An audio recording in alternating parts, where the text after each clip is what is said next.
This week's episode of Dragon Ball Daima has surprised me because we get more lore, more specifically on the Namekian side of things. We get a new Majin, so Majin Ku, more like Majin Do, because apparently that's the name they wanted to go with for this round. And then obviously more Tamagami fights, and this time we actually get the first demon worlds and the second demon worlds fighting with their respective opponents, being Vegeta and Majin Do. Now, I think the first thing I want to note is this Namekian, the old Namekian that was with King Goma at the beginning of this season. Neva. Now, Neva does try to act like a senile old man, and yet Piccolo was able to see right through it, which is funny because it makes me think of Yoda from The Empire Strikes Back, how he kind of acted like an old senile old creature, only to be revealed to be the Master Jedi. So I kind of like that little subversion, how Piccolo was instantly able to catch on to it. And their conversation on Namekians and how Neva was the creator of the Demon Realm's Dragon Balls and was pretty much curious on the crew. Like, he definitely has an interest on them. But he also gave us an explanation on a few things. He informed the crew that King Goma was the one that turned them into children, as he didn't expect them to be as strong as they are because they were able to beat the Tamagami 3. And then you have him explaining more or less, if he had tried to wish for something else, he would have tried to trick him into not doing any bad wishes, I guess. But outside of that, I do like the slight conversation about the Tamagamis and how originally Neva had created the Dragon Balls for the Namekians, reward for their hard work. But bad people, the demons, got a word of the Dragon Balls and started wishing for bad things. So he created the Tamagami to prevent usage of the Dragon Balls, at least make them harder to be used. And then it's funny because they do question, like, couldn't you use them to beat King Goma? It's like, Nameks have to protect. And I love that everyone looks at Piccolo and he's like, what? Stop looking at me. And it's more probably because of OG Dragon Ball and how evil he was.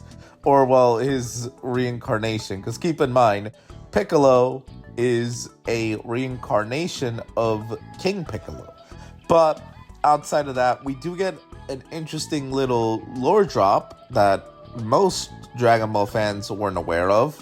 Katats, that word, Katats, is an important Namekian because he is the father of the Nameless Namekian, which, by the way, the Nameless Namekian is the whole of both Piccolo, like the original King Piccolo, and Kami, like the original one.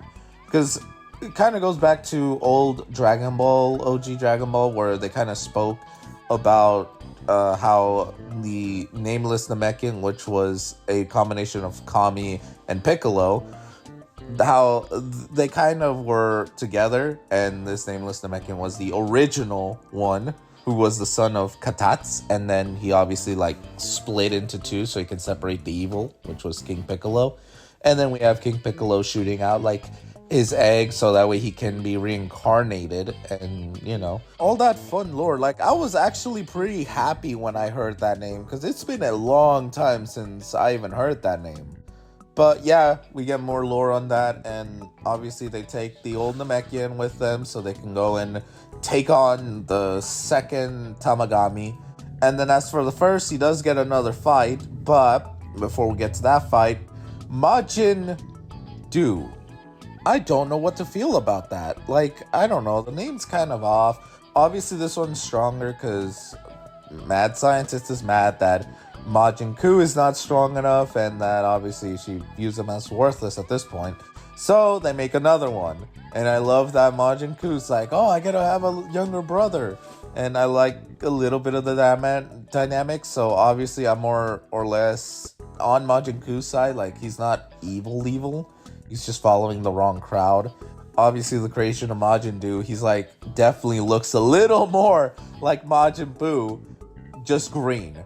and a few little hints of Cybermen. So we know that the Cybermen and Majin Buu essence combined for Majin Ku was a lot more heavy for the Cybermen side, which could explain his power level not being as crazy high. But on the side note, I love Majin Buu.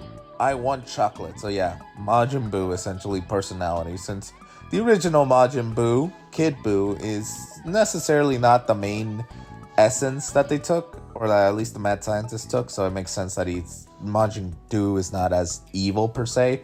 But moving on from that fun little skirmish, we have the fights. Now Majin Buu is funny enough because it's barely, like, this is its first fight and it's barely learning. It even fired a ki at itself because it was trying to learn how to use ki, which was funny. And yet a lot of it is just, oh right, there was some weird antics that happened when we first appeared. I guess the butt jokes are in because he does hit the Tamagami with its butt, and I just don't know how to feel about that. As for Vegeta versus the Tamagami, I want to make something of a note. The Tamagami looked at Vegeta. It's a kid. It's like, kid, what are you doing here? Go and leave. Like, literally wasn't taking him seriously, which was pretty funny because I believe Tamagami 3 kind of didn't want to fight Goku, but was somehow just like, okay, let's fight. I don't think it was expecting Goku to be as strong as it was. And this one, I think the second he saw its master, it probably knew that, okay, this is serious, so I'm going to take this serious. And yeah, Vegeta was holding his own for a bit. And honestly, I don't like how Vegeta's a little bit underestimated. And I was kind of expecting him to go Super Saiyan after he got, like, the cut on his cheek. So I was a bit surprised, but both fights were pretty fun in their own rights. It's just Vegeta got pushed into the Kraken, and yeah, I think Vegeta might have just lost at least the first part. But keep in mind, it ended on cliffhanger, so I am 100% guaranteeing that Vegeta's gonna come out as a Super Saiyan, beat the shit out of the Kraken, then beat the shit out of the Tamagami, because I believe in Vegeta. I know Vegeta can beat this thing. If Goku can do it, you could damn well know Vegeta can. But overall, this was a pretty damn good episode. I had a lot of lore and a lot of fighting. So honestly, 10 out of 10.